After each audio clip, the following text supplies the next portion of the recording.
कुछ ना समझ आए कि क्या बनाया जाए, तो फिर ज़हन में यही होता है कि कुछ ऐसा बनाऊँ जो जल्दी भी बन जाए और बच्चों को पसंद भी आ जाए। तो आज मैंने देखा तो मटर पड़े थे फ्रिज में, तो सोचा क्यों ना जल्दी से मटर पुलाव बना लिया जाए।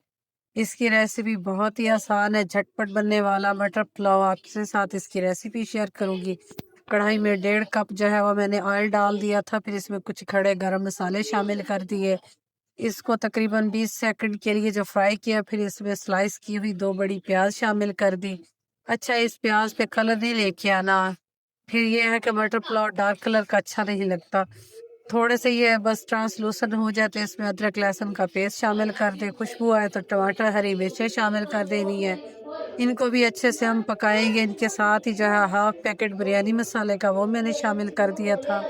अब इसको अच्छे से हम फ्राई कर लेंगे ताकि इसमें टमाटर अच्छे से गल जाए हमारे। इसके साथ ही मसाले शामिल कर दिए, जिसमें कुटी लाल मिर्च, नमक, हल्दी पाउडर, धनिया पाउडर ये मैंने शामिल कर दिया था। 1 मिनट के लिए इनको अच्छे से भून लिया था। फिर इसमें मैंने मटर को शामिल कर दिया और इसको तकरीबन 1 गिलास पानी डाल के पकने के लिए रख दिए ताकि मटर हमारे अच्छे से सॉफ्ट हो जाए।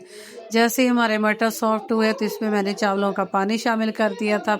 आपने जो है चावल लेने उसी हिसाब से पानी डालना है।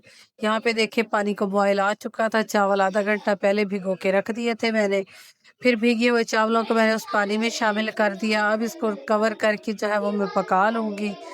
तो झटपट जो है वो पुलाव हमारा तैयार होने वाला है। बस अगर आपने चैनल को सब्सक्राइब नहीं किया तो चैनल को सब्सक्राइब करें, बेल आइकन को ज़रूर प्रेस करें। वीडियो अच्छी लगे तो दोस्तों के साथ शेयर ज़रूर कर दिया करें, लाइक करें और प्यारा सा कमेंट भी ज़रूर कर दिया करें। यहाँ पे देखिए जो है चावलों ने सारा पानी सोख कर लिया था। अब जो है ये दम वाली स्टेज पे आ चुके थे। इनमें थोड़ा-थोड़ा पानी था तो मैंने इनको दम लगा दिया।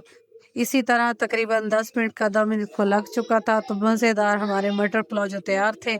दम खोलने के 5 मिनट तक जो है इनको आपने हिलाना नहीं है। इससे हमारे चावल जो है वो बहुत खिले-खिले बनते हैं। इसकी जो बहुत ज़्यादा स्टीम होती है वो निकल जाती है। हाँ जी, यहाँ पे हमारा मटर पुलाव तैयार हो चुका है। चटनी के साथ सर्व करें, साथ में रायता बना लें और जो भी आपके पास सलाद हो, खीरे, टमाटर, मूली, इस तरह के जो है सलाद तैयार कर लें। तो मटर पुलाव हमारा तैयार है। आप भी बनाइए, अपने प्यारों के साथ शेयर कीजिए और मुझे फीडबैक ज़रूर दीजिए आपको मेरी रेसिपी कैसी लगी।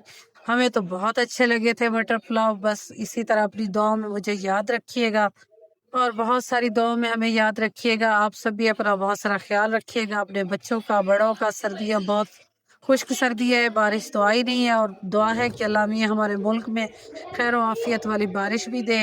इसी तरह आप ज़रूर हमें याद रखिएगा अपनी दुआ में। फिर मिलेंगे किसी नई वीडियो में और नई रेसिपी के साथ। तब तक के लिए अल्लाह हाफिज़।